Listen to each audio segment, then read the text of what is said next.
Hello Panthers, we are taking a look at section 3.5. We're going to be multiplying decimals today. By the time we're done with this lesson, our objective is to be able to multiply decimals by whole numbers and by decimals.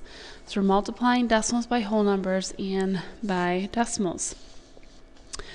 So in front of you, make sure you have your note packet, you've got a writing utensil, and you are ready to go. Remember in the notes, what I write down, you write down.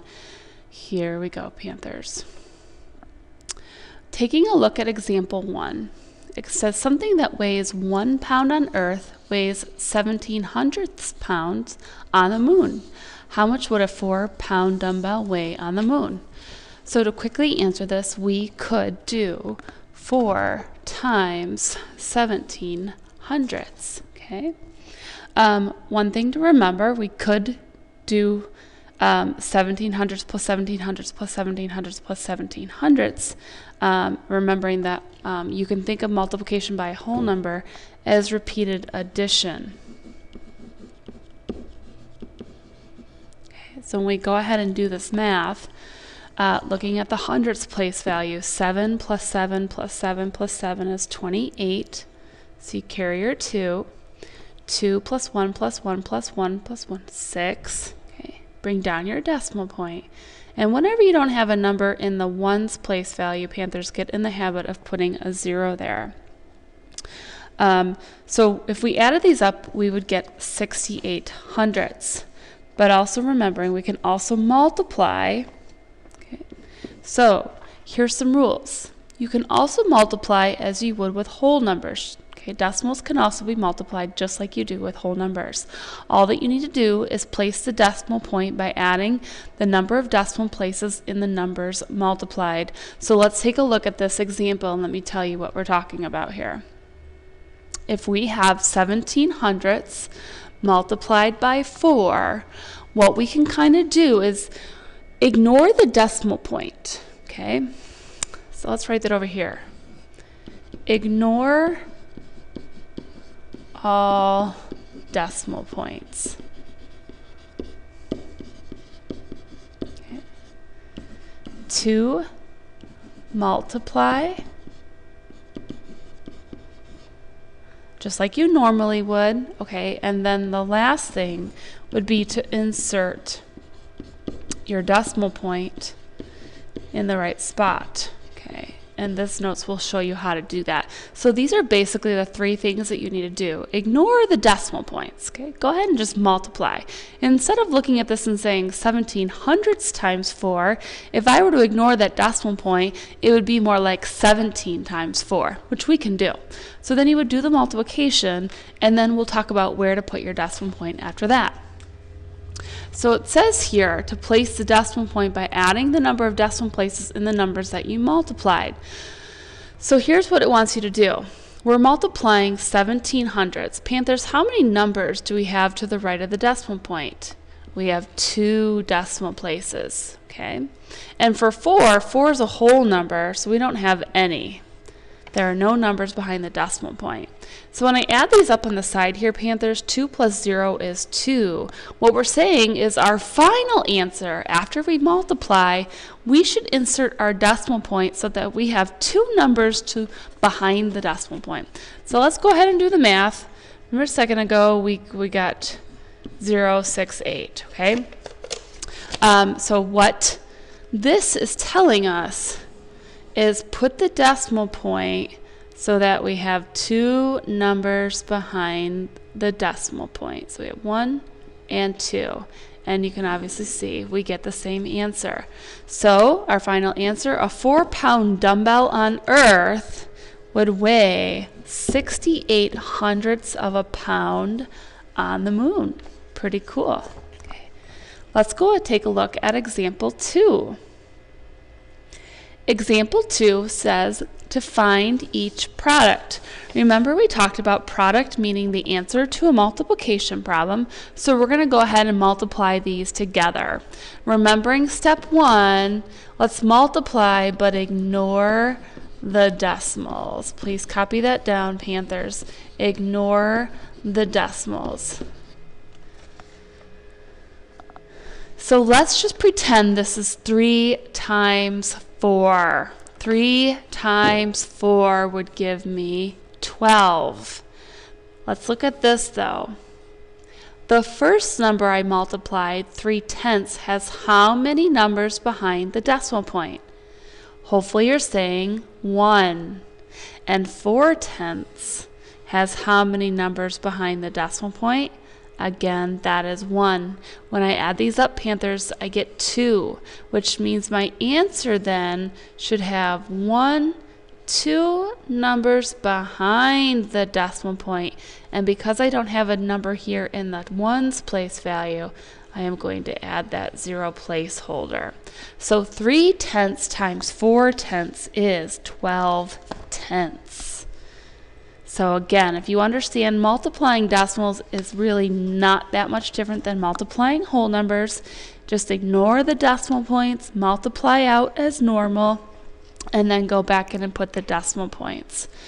One thing I want you to start thinking about is estimating before you even begin to do the problem, okay? If I were to round these to the nearest whole number, you can sometimes do, or whatever, makes sense. In this case, the book here kept 700ths, but they rounded 8/10 up to 1. 700ths times 1 would give us 700ths, of course. And again, we rounded 8/10 up because it is close to 1. So basically what I'm asking you to do is, as you go through some of these problems, before you even begin, go ahead and round them, whether it's to the nearest whole number or think of compatible numbers, but round them and do a quick mental math estimation in your head of what the answer should be close to.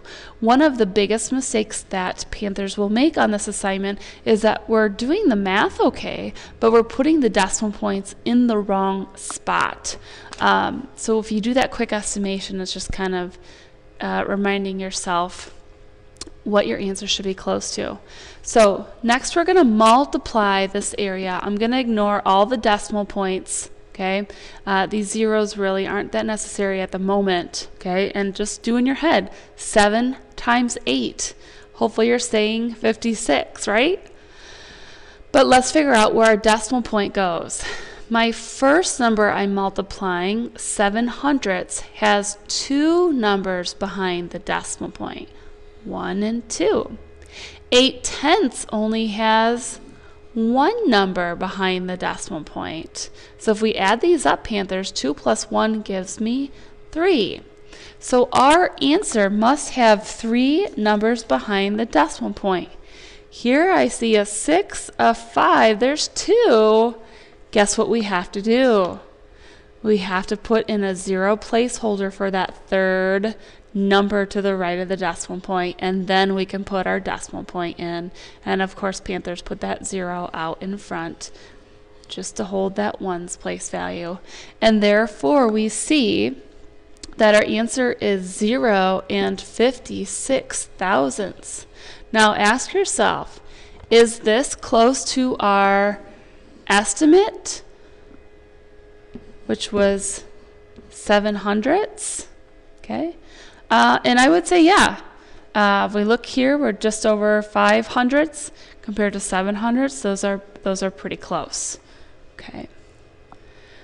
Let's take a look at C.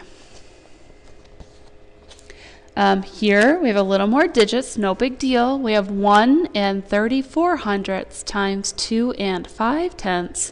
If I rounded 1 to the nearest whole number, it would give me, or 1 and 3400ths would round to 1.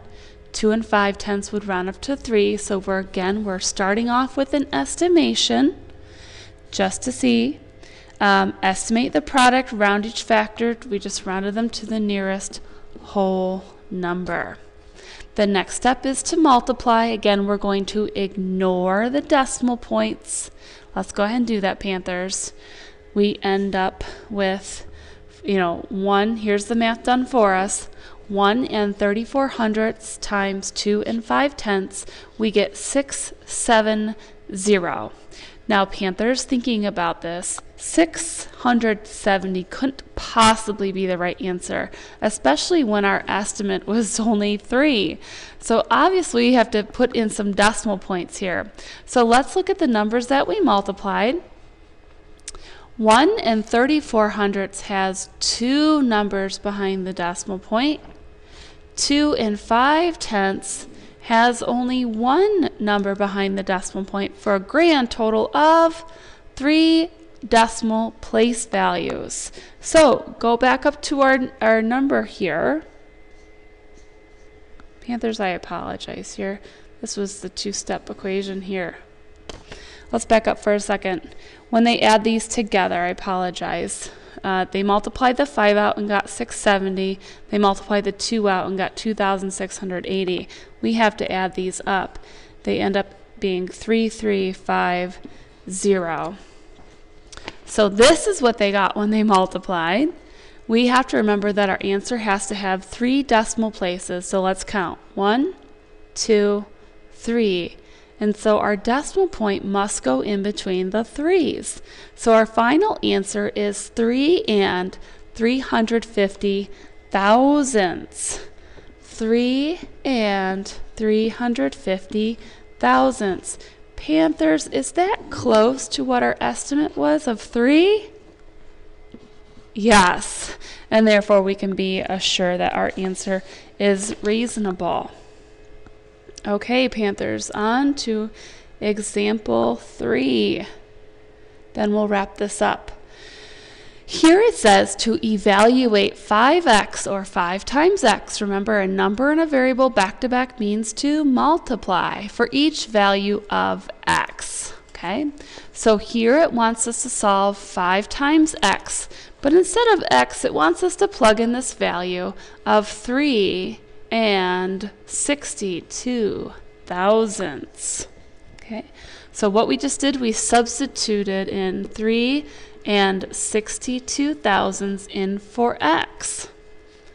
Okay, now we have to do 5 times this, so when we do the multiplication, we're going to put the longer number on top, not the bigger number, the longer number on top, and again we're going to ignore those decimals as we multiply.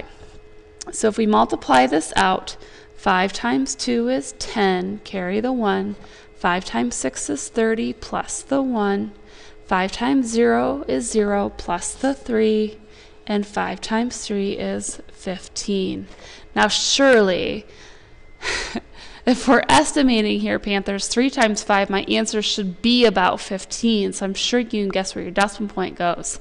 But let's just be sure. If I take a look at our first number, that multiple that we multiply by, we have 1, 2, 3 numbers behind the decimal point. And for 5, we don't have any. It's a whole number. So 3 plus 0 is 3. So our answer is not 15,310. It should have 1, 2, 3 numbers behind the decimal point. And so we're going to wiggle in this little decimal point in between the 15 and the 3. Last one, Panthers. This time, do the same problem, 5 times x, but this time x is 4 and 79 hundredths. So we're going to substitute in 4 and 79 hundredths in for x. When we do the math, 5 times 9 is 45. 5 times 7 is 35, plus 4 is 39. And 5 times 4 is 20, plus 3 is 23. If I were estimating here, Panthers, I would round 4 and 79 hundredths up to 5 and estimate this to be 5 times 5, which is about 25. So you can probably look at our answer and say 2,395 is not correct. It's got to be close to 25. I'm sure, I bet you could know right now where to put your decimal point. However, let's be sure. For this number, we had 2 digits behind the decimal point, and again, 5 is a whole number, so there are none. Therefore, our final answer should have 2. Count with me. 1, 2. So that decimal point snuggles up there right in between the 3 and the 9 for an answer of 23 and 95 hundredths. Panthers, step 1 for multiplying decimals is to go ahead and set it up, the longer numbers on top, not the biggest, the longer numbers. Multiply it out as if you had no decimal points. And then multiply it out, count how many decimal values you have in each of the numbers you multiplied, and that will tell you where to insert your decimal into your final answer. Panthers, thanks for listening. Again, this will be posted into Google Classroom if you want to go back and review it.